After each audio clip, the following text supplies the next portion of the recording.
Welcome to Talk World Radio, a half-hour discussion of politics as if the people mattered. I'm David Swanson. This week on Talk World Radio, we are talking about what's happening in Venezuela politically and in terms of the earthquakes that have created such a disaster there. Our guest speaking with us from Venezuela is Latin America organizer for World Beyond War, Gabriel Aguirre. Gabriel, welcome back to Talk World Radio. Yeah, hi David. Hi everyone. Thanks once again for inviting me to this radio show. So for people who haven't been able to follow closely, what has happened in Venezuela with the earthquakes and since the earthquakes, and what happened to you when the earthquakes hit? Yeah, sure. Well, first of all, once again, thank you for inviting me to this important radio show, which has become in the last months and the last years an important space to discuss because of the great interest of the peace movements or around the world.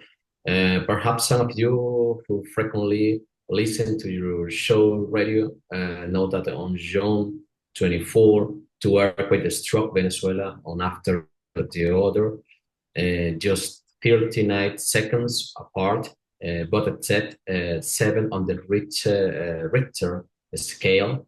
The impact was truly tremendous. This earthquake occurred on a not working day in Venezuela. Holiday was this day. So many people were at home resting. Of course, Venezuela is not a country where this kind of natural phenomenon occur as frequently as in the other countries in the region, such as Chile, or in other parts of the world, such as Japan, but highly seismic countries where there is preparedness for this kind of natural events, you know. So David, I must tell you that when this happening, my wife, I had to rush down through the stairs of our building, terrified that the completely unstable building wall collapsed. I injured my foot in the process, which thankfully is better now, but it is what heartbreaking to encounter neighbors with terrified expressions, weeping uncontrollable over what that had occurred.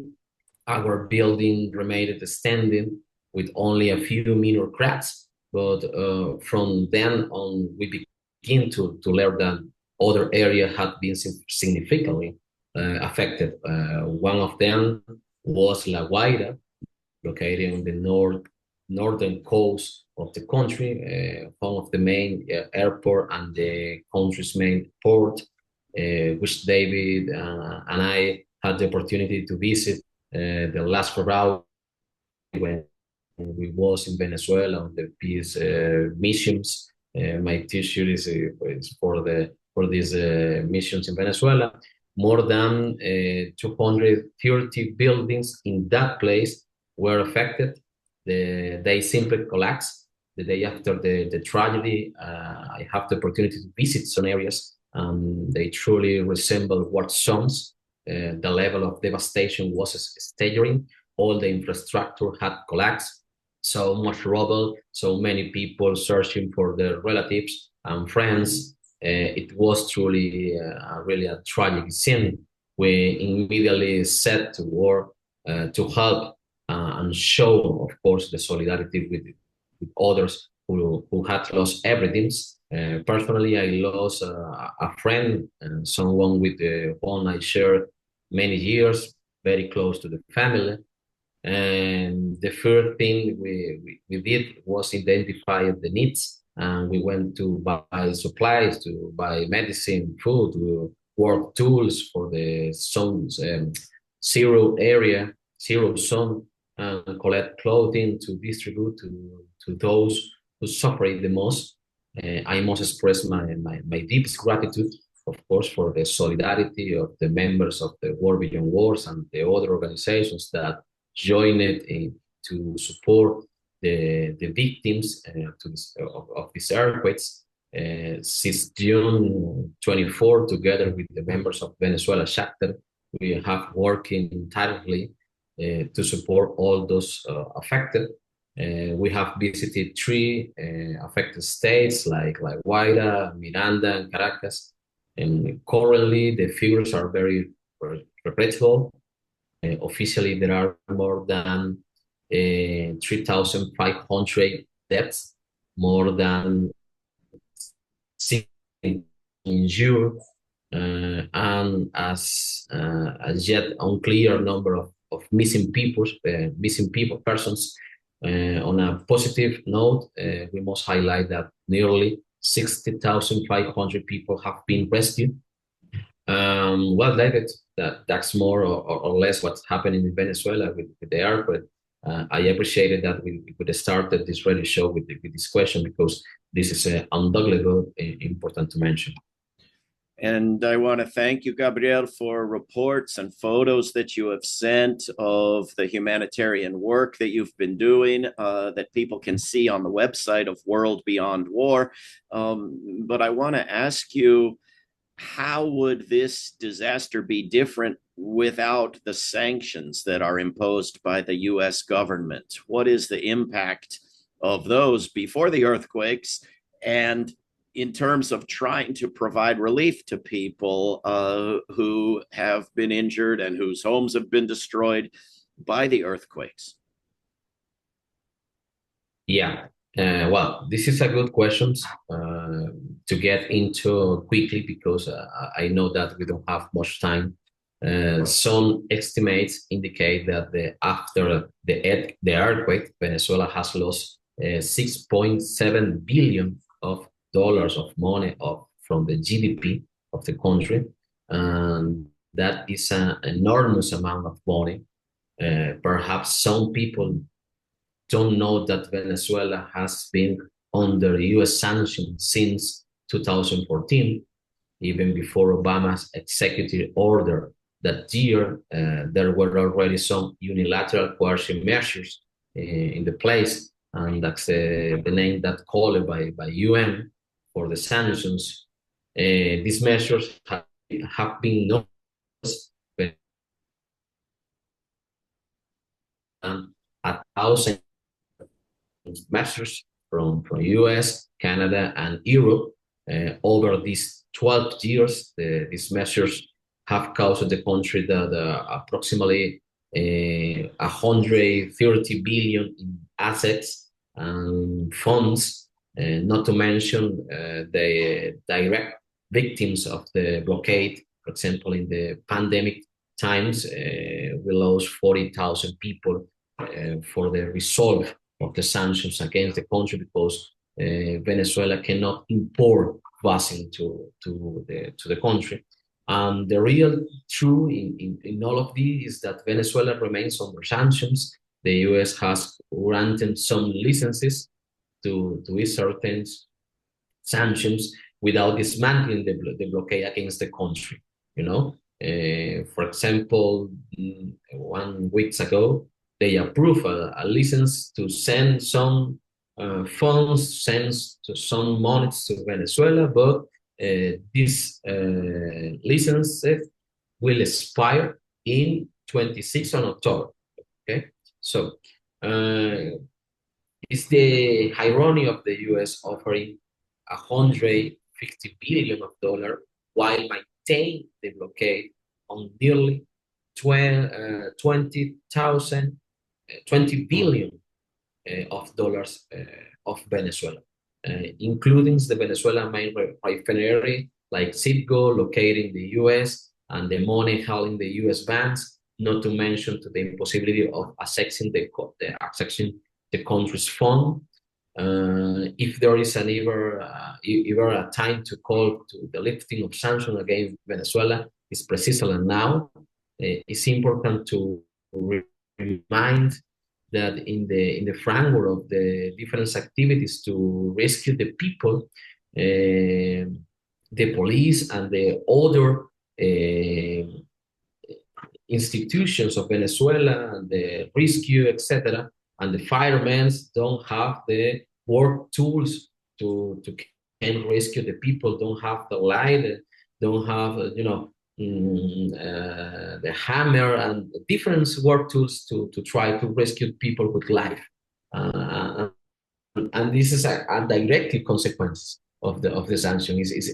I'm from Venezuela. I remind Venezuela, I don't know, 15 years ago, 20 years ago, and I have many friends that are part of the firemen, for example, and they have the conditions, they have the trucks, they have the work tools to make their works, you know. That's a really difficult situations. I think it's unhuman to continue withholding funds from the country in the face of this catastrophe. That is why we at War Beyond War have spoken out about the need to lift all sanctions against the country. It's the time to say it's important to cut the blockade against Venezuela, to leave the Venezuelan the people have the decisions and the possibility to continue building their future, you know. Yeah. So people around the world, but especially in the United States, where I am, need to tell the US government to end the blockade, end the sanctions, end what the UN calls the unilateral coercive measures, because not only is the US giving millions for so-called aid, but it's stealing 20 billion or more that belongs to Venezuela at the same time.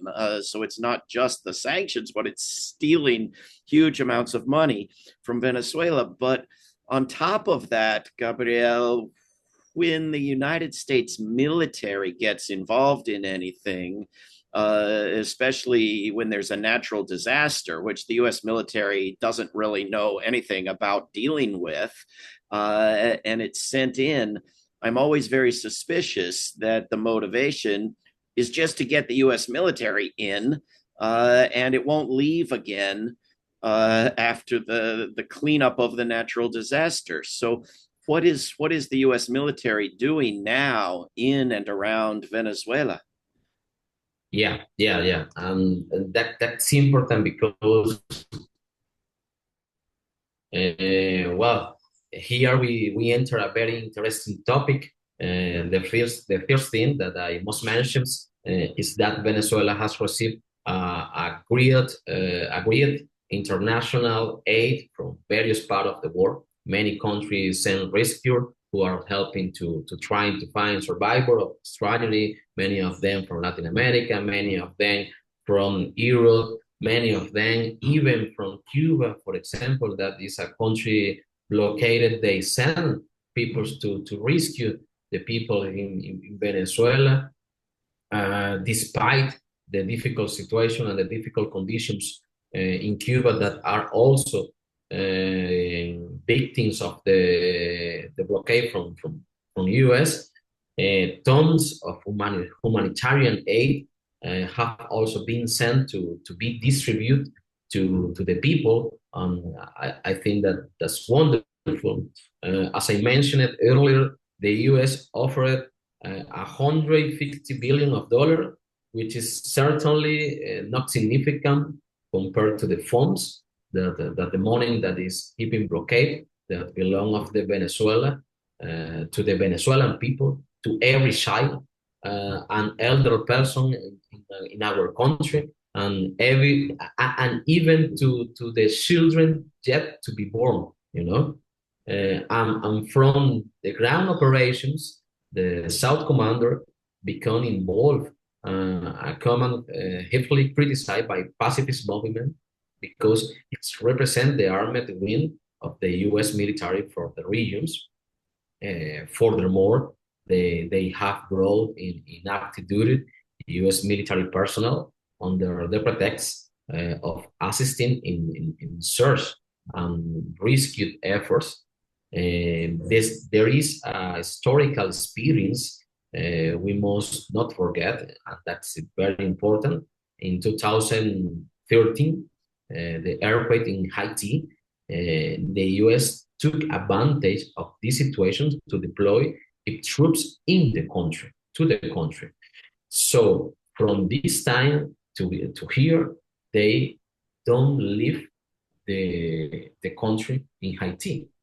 Without a doubt, those of us who oppose war and militaries must point out the risk, the real risk that we are in face of the U.S. Exploiting this situation to establish troops in the country, especially after the events on January 3, when they bombed and killed approximately 150 Venezuelans. Since then, they have attempted to reestablish their control over the country in order to seize the world's largest oil reserves. Maybe David, who know the logic of militaries very well. I remember when we were talking once, you told me that the problem when the U.S. troops arrived to a country is that they never leave the country, and that's we are in front of this problem. Venezuela is a sovereign state.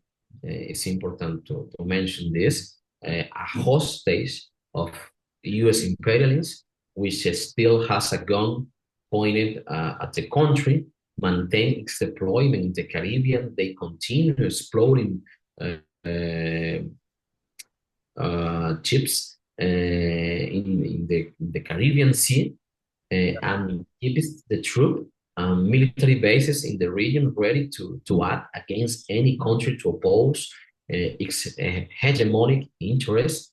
They are trying to mobilize the military bases in Puerto Rico, in the case of Cuba. So the threat is not finished. The threat is alive. This is an issue that we must examine very closely in accordance with the mission of our movements. We will continue to oppose to this and all deployments of military troops that occupy sovereign and independent countries.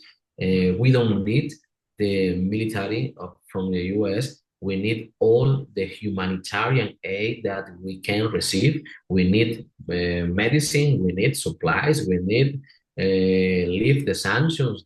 We need people that want to help real for this situation. But the U.S. military troops in some you share me with me a Twitter from I don't know if organizations or just a person that wants to say, okay, for that reason we need to put more money to the U.S. military troops because they will help to the people in other part of the world. Yeah. My personal opinions that I'm on the ground. I was visiting the place that was the earthquake. I don't see any member of the U.S. military troops helping the people to the rescue. I see firemen from other part of the world. I see our people helping this. I see even our police trying to help to lift the stones to try to do something to find people with life. But I don't see nothing of the U.S. military troops. My opinion in that is we don't need that. We need all the humanitarian aid that possible. And the U.S. military, like other militaries, is not trained and equipped to rescue people from earthquakes. It's trained and equipped to kill and destroy. And they want trillions of dollars for airplanes and missiles. And they want to tell you it's to do good in the world. It's to help people like the Venezuelans. And it's offensive. I think we should say, Gabriel, that U.S. troops never leave easily. Sometimes they have to leave. They had to leave Vieques in Puerto Rico. They had to leave Ecuador. They're not yet back in Ecuador, thanks to good work by you and many, many other people, but they want to get back into Ecuador and everywhere else.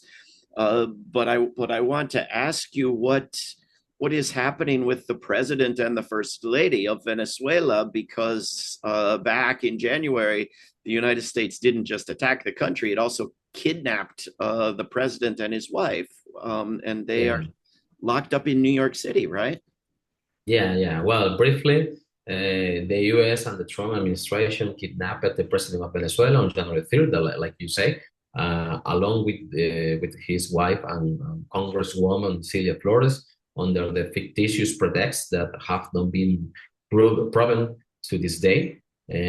This action has set a very negative precedent in the world because a nuclear power deploys its army in a country, in a sovereign country, and kidnap its legitimate presidents. There is an international campaign calling for the release of the Venezuelan president Nicolas Maduro and his wife. And we have joined to this international call for their release. The displays of the international solidarity have been very important in denouncing these deliberate actions by the US. And I believe even more important are the voice within the US that have risen up to demand that the Trump administration stop violating the international law, because this administration will pass. You know, in 2 years will be a new elections in US, and the problem is that in 2 years more will not exist more international law, you know, and that is one of the problems. A new hearing will be held soon. Hopefully, justice will truly fulfill its ethical purpose, and his innocence will be proven, despite this being an illegal trial against a sitting president who enjoys diplomatic humanity.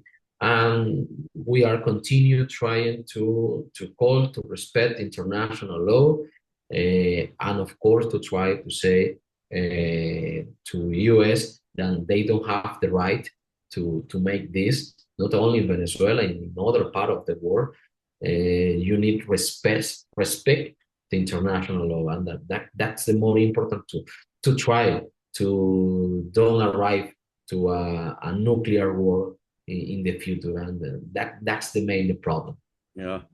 I saw it was nice to see at one of the soccer games of the World Cup in Mexico City. Everyone was chanting to Venezuela, "You are not alone. You are not alone," in Espanol. And I know that people around the world are sending aid, but what are the governments of the world doing to uphold international law, to end illegal sanctions, to free a kidnapped president? And what should people around the world be doing to get their governments to do more useful, to take more useful steps? Yeah.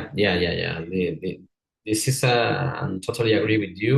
These demonstrations in the World Cup was wonderful in Mexico. The people saying that no están solos en español. No están This is solos.